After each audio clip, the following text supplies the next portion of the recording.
भूर्भुवः स्वः तत्सवितुर्वरेण्यं भर्गो देवस्य धीमहि धियो यो नः प्रचोदयात्।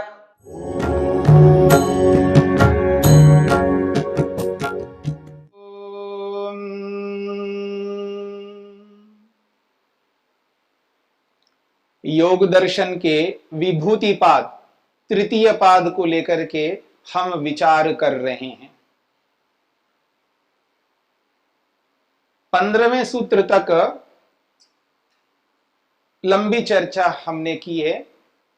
धर्म, लक्षण, अवस्था, परिणामों को लेकर, धर्म, धर्मी को लेकर के, और इन धर्मों में जो परिवर्तन होता है, बदलाव, भेद होते हैं, इनके पीछे क्रम कारण होता है, उस क्रम को लेकर के उसके उपरांत सिद्धियों की बात प्रारंभ हो गई 16वें सूत्र से।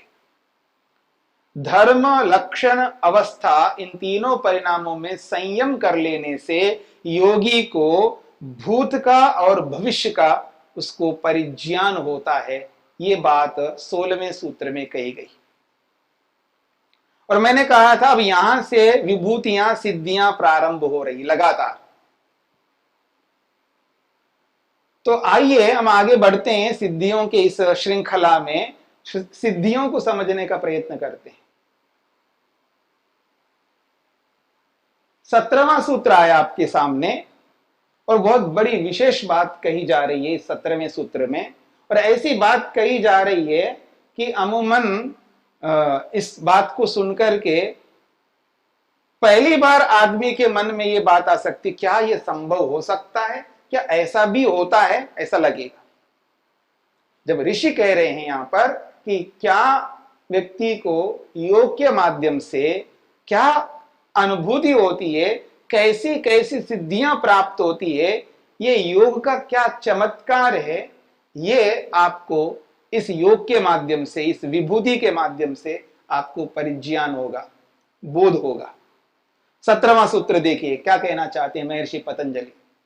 शब्द अर्थ प्रत्ययानाम, शब्दार्थ प्रत्ययानाम, शब्द अर्थ प्रत्यय, शब्दार्थ प्रत्ययानाम इतरेतर अध्यासात, इतरेतर अध्यासात संकरः तत् प्रविभाग संयमात् सर्वभूत ऋत ज्ञान। यह सूत्र है, थोड़ा बड़ा है सूत्र पर बहुत अच्छा सूत्र है। वो कहते हैं शब्द अर्थ प्रत्यय। आपको पता है शब्द क्या होता है, अर्थ क्या होता है, और प्रत्यय शब्द अनेक बार आ चुका है, प्रत्यय ज्ञान के लिए आता है। तो शब्द, अर्थ और ज्ञान, ज्ञान को प्रत्यय शब्द से कहा है, और तीनों को मिलाएंगे शब्दार्थ प्रत्ययानाम, षष्ठी विभक्ति का बहुवचन है। शब्दार्थ प्रत्ययानाम, शब्द, अर्थ और ज्ञान, इन तीनों के अंदर क्या हो रहा है, इतरेतर अध्यासात, ये तीनों परस्पर घुल मिल रहे हैं। अध्यास का अर्थ होता है घुल मिल जाना, मतलब शब्द अर्थ के साथ घुल मिल जा रहा है या अर्थ शब्द के साथ घुल मिल जा रहा है। शब्द और अर्थ दोनों ज्ञान के साथ घुल मिल रहे हैं और ज्ञान इनके साथ घुल मिल रहा है। ऐसा ये घुल मिलने का मतलब भी आपको समझना है, इसका अभिप्राय भी समझना है। पहले भी मैंने आपके सामने कहा था कि ये जो भेद, कई भेद जो करते हैं वो बौद्धिक होता है, बुद्धिस्त होता है, मन के अंदर होता है, ज्ञान पूर्वक होता है, बाहर नहीं होता है। बाहर कहीं शब्द अर्थ के साथ घुल मिल जाए या बाहर का कोई अर्थ, अर्थ का मतलब वस्तु, वो वस्तु शब्द के साथ घुल मिल जाए या शब्द और अर्थ ज्ञान में आकर के घुल मिल जाए, ऐसा बाहर नहीं होगा। ये सब जो है बुद्धि में होगा, बौद्धिक स्तर पर होगा, मानसिक स्तर पर होगा, मन में ये सब कुछ होगा। तो जो मन में होने वाला जो सम्मिश्रण है, मन में होने वाला जो घुलना मिलना है वो बाहर व्यक्त किया जा रहा है सूत्र के माध्यम से। वो कह रहे हैं शब्दार्थ प्रत्ययानाम, शब्द अर्थ प्रत्यय यानी ज्ञान, शब्द वस्तु और ज्ञान, इन तीनों के अंदर क्या हो रहा है, इतरेतर अध्यास, एक दूसरे के साथ घुल मिलने के कारण से क्या हो रहा है, संकर, संकर हो रहा है। संकर तो आप समझते हैं, आज भी बाहर जो है बहुत संकर बनाए जा रहे हैं। जो भी जितने भी हाइब्रिड है ना, ये सब क्या है, ये संकर ही तो है। मतलब वृक्षों में, वनस्पतियों में, हाँ, और औषधियों में और अलग अलग प्राणियों में भी ये संकर जो पैदा किया जा रहा है, संकर से यानी सम्मिश्रण से, उसका इसके साथ, इसका उसके साथ ऐसे मेल कर करके जो भी संकरता उत्पन्न की जा रही है, वही संकर शब्द है यहां पर। जैसे चावल लेते हैं और दाल लेते, दोनों को मिला देते तो क्या बन जाता है जी, खिचड़ी बन जाती है। खिचड़ी बन जाती है ना, तो चावल अलग है, दाल अलग है। आप चावल भी अलग से बनाते हो, दाल भी अलग से बनाते हो, लेकिन जब दोनों को मिलाएंगे तो तीसरी चीज बन जाती है, उसी का नाम खिचड़ी है। उस खिचड़ी को संकर कह सकते हो आप। तो वही संकर की बात यहां पर हो रही है। शब्दार्थ प्रत्ययानाम इतरेतर अध्यासात, शब्द वस्तु और ज्ञान, इन तीनों के बीच में अध्यास होने से, एक दूसरे के साथ मिलने के कारण से संकरा, संकर उत्पन्न होता है। और वो जो संकर है, उस संकर को संकर के रूप में रखेंगे तो विशेष बोध नहीं होता है।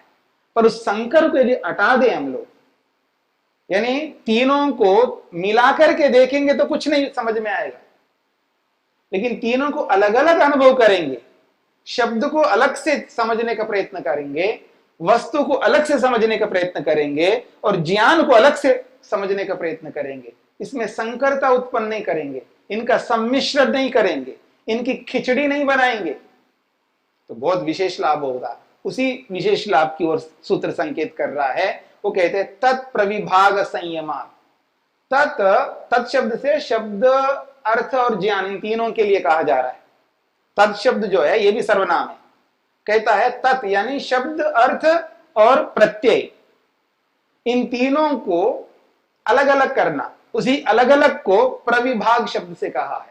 तत्प्रविभाग, उन तीनों को अलग अलग किया जाए, सम्मिश्रण ना करे, संकर नहीं पैदा करे, उन तीनों को अलग अलग किया जाए।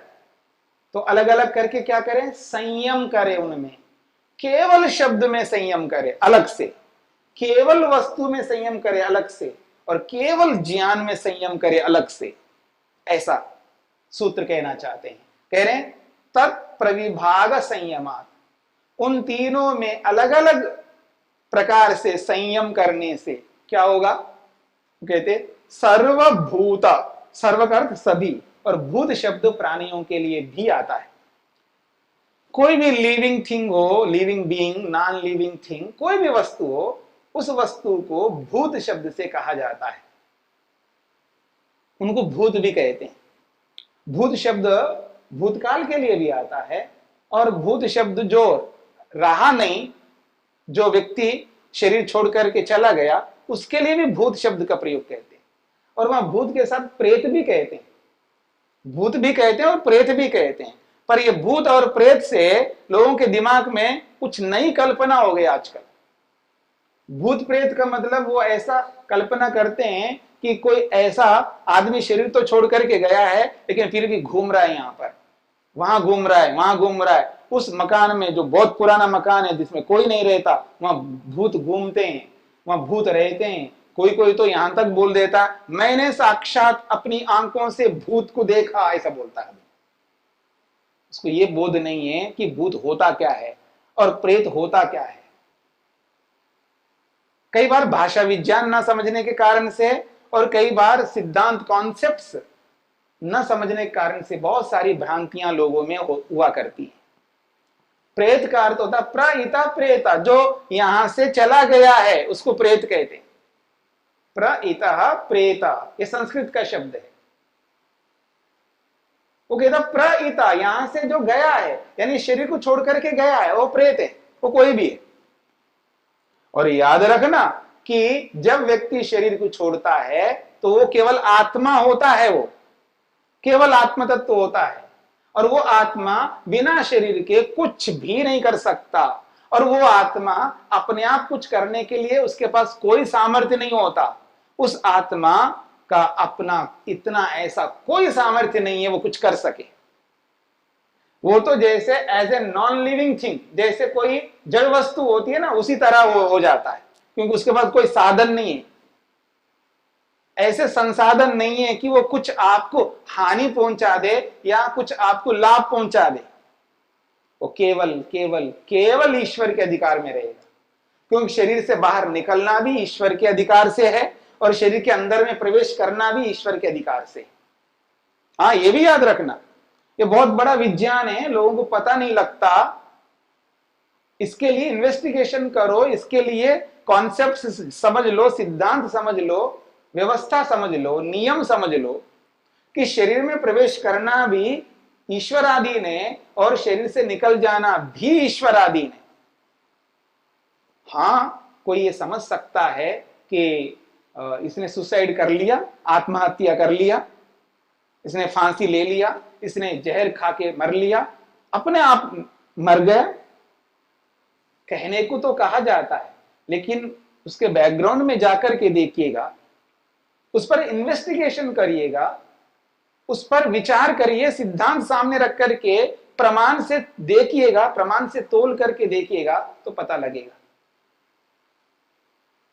हम सबको ये पता होना चाहिए, लोगों को मरना नहीं आता है, ऐसे ऐसे कर लेते हैं, मर नहीं पाते हैं, जिनको मरना नहीं समझ में आता है, और नहीं भी आना चाहिए, याद रखना। हाँ, ये अच्छी बात नहीं है मरना, जीने की बात करना चाहिए, लंबा जीने की बात करनी चाहिए, जीवे में शरदाशतम की बात करनी चाहिए। ऐसे ही हताश होकर निराश होकर के मरना कोई बुद्धिमत्ता नहीं है। फिर भी कोई मरता है तो उसको मरना भी नहीं आता है। एक बार सुना है हमने कि पूरे विश्व में सबसे ज्यादा सुसाइड करने वाले जापान में होते हैं, ऐसा सुना जाता है। और किसी ने कैसे सुसाइड करना चाहिए एक बुक भी लिख दिया, क्योंकि उसने देखा होगा कि ये लोग मरते हैं, मरना चाहते हैं, इनको मरना नहीं आता है। इन लोगों को, विचारों को कि ढंग से मरना भी सिखाया जाए तो कैसे कैसे मरना चाहिए, उसने पुस्तक ही लिख दिया उस पर। ये अलग बात है, उस पर बैन लगा दिया और अच्छा किया सरकार ने।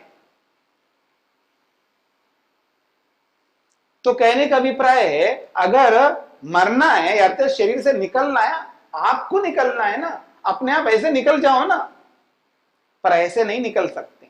हम वो परिस्थिति उत्पन्न कर सकते हैं निकलने की, पर निकालना जो है वो ईश्वर का काम है, ईश्वराधीन है। क्योंकि हमने जहर खा करके, फांसी लेकर के, अन्य अन्य उपाय अपना करके शरीर में वो परिस्थिति उत्पन्न जरूर कर सकते हैं कि हम शरीर में रहने योग्य नहीं रहेंगे, रहने लायक नहीं रहेंगे। ऐसी परिस्थिति हम उत्पन्न जरूर कर सकते हैं, पर निकलने का काम, निकालने का काम ईश्वर का है। जब ईश्वर ये देखता है अब ये व्यक्ति शरीर में रहने योग्य नहीं है, इस शरीर सहन नहीं कर सकता इसको, जो दुख उत्पन्न किया उसने, जो कष्ट उत्पन्न किया है, जो परिस्थिति उसने उत्पन्न किया है, वो ऐसा एक्सट्रीम परिस्थिति, ऐसी एक्सट्रीम परिस्थिति इसने उत्पन्न किया। इस परिस्थिति में, इस सिचुएशन में आत्मा इस शरीर में रह नहीं सकता, तब जाकर के ईश्वर शरीर में से निकाल देगा। एक बहुत बड़ी बात है, इसकी चर्चा मैं नहीं कहना चाहता। कहने का अभिप्राय यह है कि आसान नहीं है मरना, पर आसान नहीं है शरीर में प्रवेश करना। ये सब ईश्वराधीन है, ईश्वर की व्यवस्था पर होता है। तो अब आइए, ये कहना क्या चाहते हैं कि शब्द, अर्थ और ज्ञान, ये तीनों में जब अध्यास होता है, तीनों घुल मिल जाते हैं, अलग प्रतीत नहीं होते हैं, तब क्या होता है, संकर उत्पन्न होता है। अब उस संकर में ये नहीं पता लगता है ये व्यक्ति कोई शब्द बोल रहा है या किसी अर्थ को कह रहा है या किसी ज्ञान को कह रहा है। हाँ, मेरी बात समझना, ये जो अध्यास होता है, ये गुल मिलना जो होता है, इसका मतलब क्या है? तीनों गुल मिल रहे हैं, तीनों गुल मिल रहे हैं, जो बोला जा रहा है, ये जो संकर उत्पन्न हो रहा है, ये जो कहा जा रहा है, इसका अभिप्राय ये है कि जब कोई व्यक्ति ये कहे लड्डू, समझ रहे ना, समझ में आ गया आप लोगों को? लड्डू, हाँ, आगे क्या समझ में आया?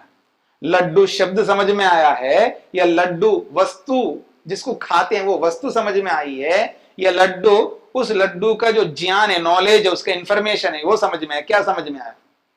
तो आपको तीनों समझ में आ गए होंगे एक साथ। लड्डू बोलो, घर बोलो, पुस्तक बोलो, नींबू बोलो, हलवा बोलो, मोबाइल बोलो, कुछ भी बोलिएगा, तो ये पता नहीं लगता कि ये व्यक्ति लड्डू जो उच्चारण किया है शब्द के लिए कह रहा है, या वस्तु के लिए कह रहा है, या ज्ञान के लिए कह रहा है। ये तीनों एक साथ घुल मिल करके हमको समझ में आता है। हाँ, मेरी बात को समझना है।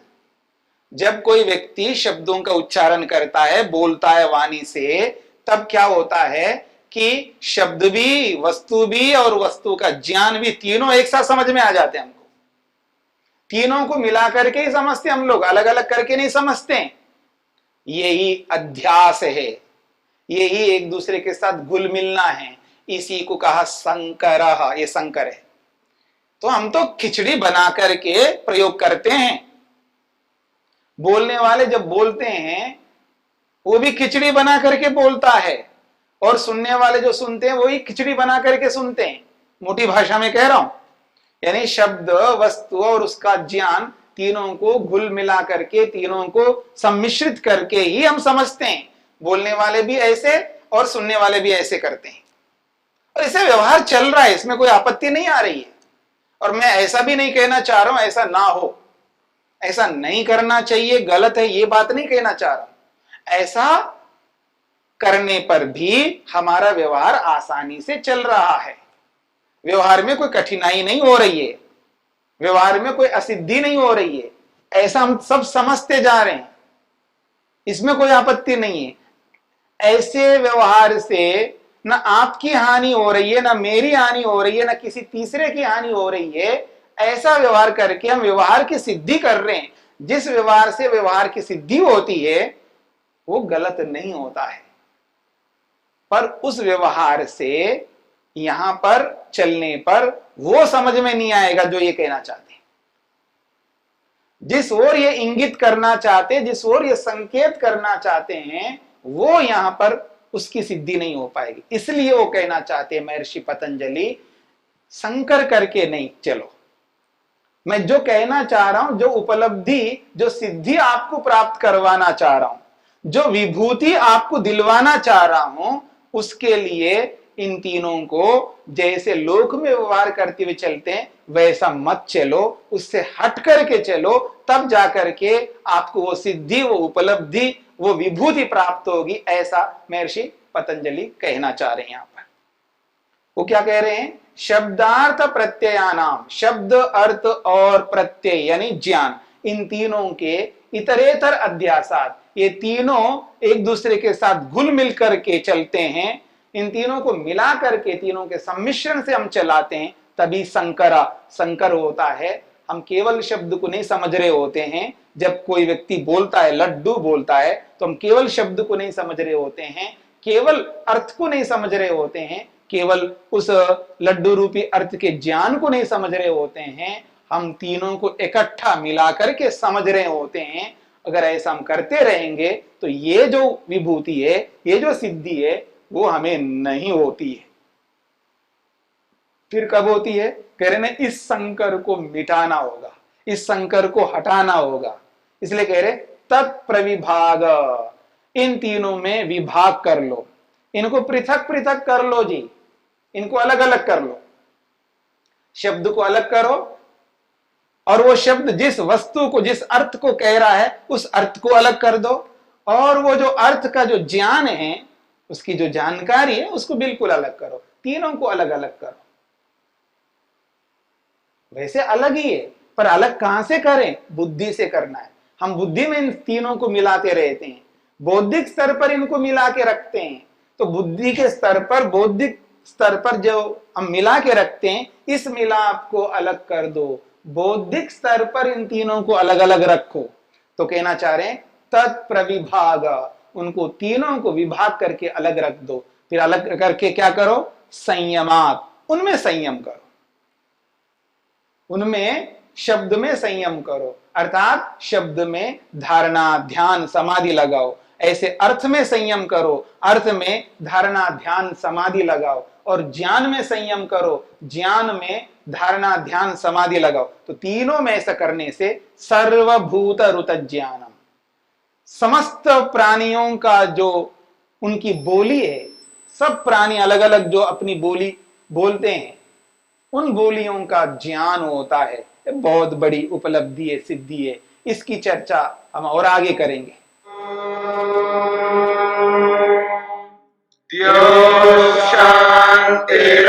शांतिरंतरिक्षं शांति पृथिवी शांतिरापः शांतिरोषधयः शांति वनस्पतयः शांतिर्विश्वे देवाः शांतिर्ब्रह्म शांति सर्वं शांति शांतिरेव शांति क्षमा शांतिरेधि। ओम शांति शांति शांति।